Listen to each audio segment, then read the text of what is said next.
Avoid these modal verb mistakes. Master your modals. Hello, language learners. Welcome back to our Grammar Fundamentals series. In this video, we'll dive deep into one of the trickiest topics in English language learning, modal verbs. More specifically, we'll tackle some common mistakes and pitfalls you might encounter while using them. So, fasten your seatbelts and let's make your English even more polished. Before we start, let's have a quick refresher. Modal verbs are auxiliary, or helping, verbs that express necessity, possibility, permission, or ability. The most common ones include can, could, may, might, shall, should, will, would, must, and ought to. Unlike regular verbs, modal verbs behave a bit differently, which can lead to common mistakes.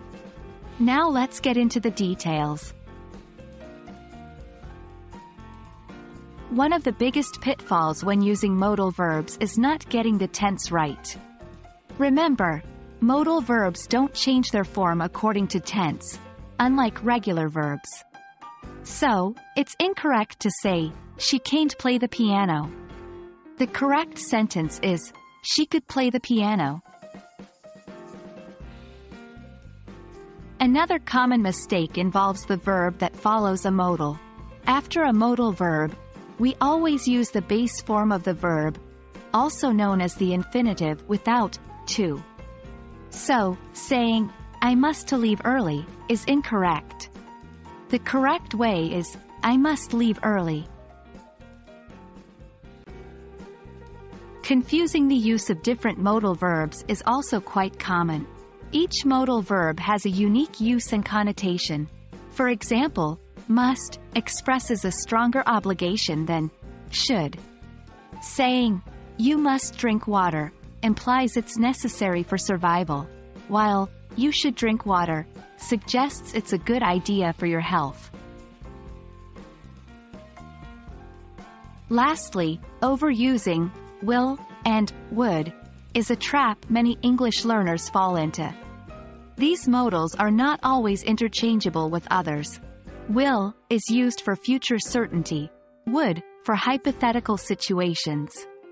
Remember, can is better for abilities, may for permission, should for advice, and so on.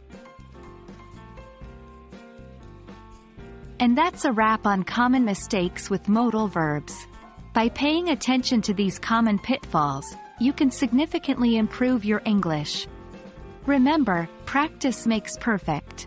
So, keep using those modal verbs and keep learning. We hope this video has been helpful, and as always, we're here to support you on your English language journey. Until next time.